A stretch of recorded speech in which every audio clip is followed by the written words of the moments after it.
Bonjour, voici un exercice sur les conversions d'énergie en cinquième. Alors, avant de commencer, tu devrais mettre en pause la vidéo pour faire l'exercice tout seul, puis voir la correction que nous allons commencer maintenant. On nous demande à la première question de préparer un tableau de conversion d'énergie avec les multiples et les sous-multiples du joule. Pour répondre à cette question, et si tu as du mal à trouver les multiples et les sous-multiples, il faut se souvenir ce qu'on a appris pour le mètre. Exemple, on sait qu'il y a le mètre, le décimètre, le centimètre et le millimètre. Au-dessus, décamètre, hectomètre et kilomètre.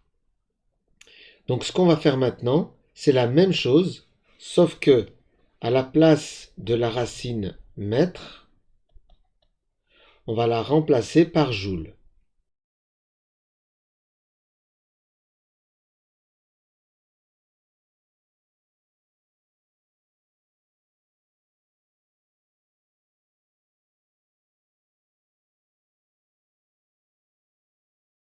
Ainsi, en recopiant la partie qu'on a préparée sur les mètres, joule, décijoule, centijoule, millijoule, multiple, décajoule, hectojoule, kilojoule. On nous demande à la deuxième question de réaliser les conversions suivantes. La règle est la suivante. Ici, il s'agit de joule.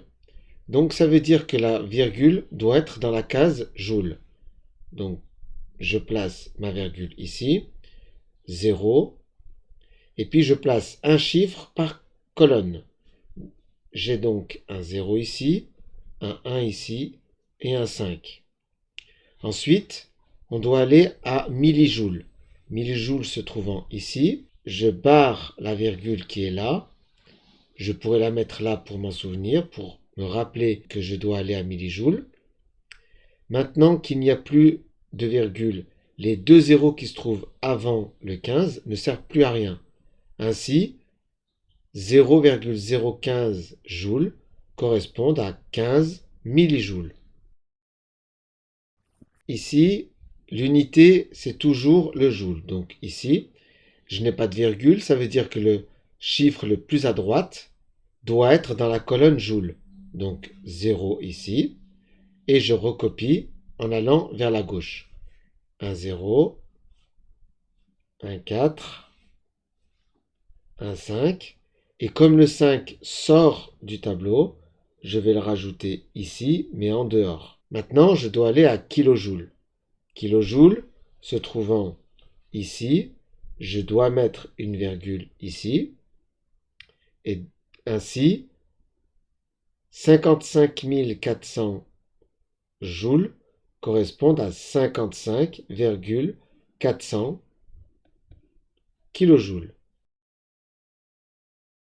Sauf que, de la même manière que tout à l'heure, les zéros qui se trouvent ici, à droite du dernier chiffre après la virgule, ne servent à rien. On peut donc écrire 55,4 kilojoules. Enfin, le dernier, 143 décijoules. Décijoules, je repère décijoules, il est là. Ainsi, il n'y a pas de virgule, donc le chiffre le plus à droite doit correspondre à cette case. Décijoules est là, je mets le 3 ici. Ensuite, je complète un chiffre par colonne en allant vers la gauche. Un 4 et un 1. Et je dois convertir en décajoules. Décajoules se trouvant ici, je mets une virgule à l'endroit où je veux aller. Ainsi, 143 décijoules correspondent à 1,43 décajoules. Voilà. J'espère que cette vidéo t'a plu. Pense à mettre un pouce vers le haut pour m'encourager à poursuivre, à t'abonner si ce n'est pas déjà fait, et à activer la cloche pour être informé des nouvelles vidéos. Cette correction se trouve dans la description ci-dessous. Allez, bon courage.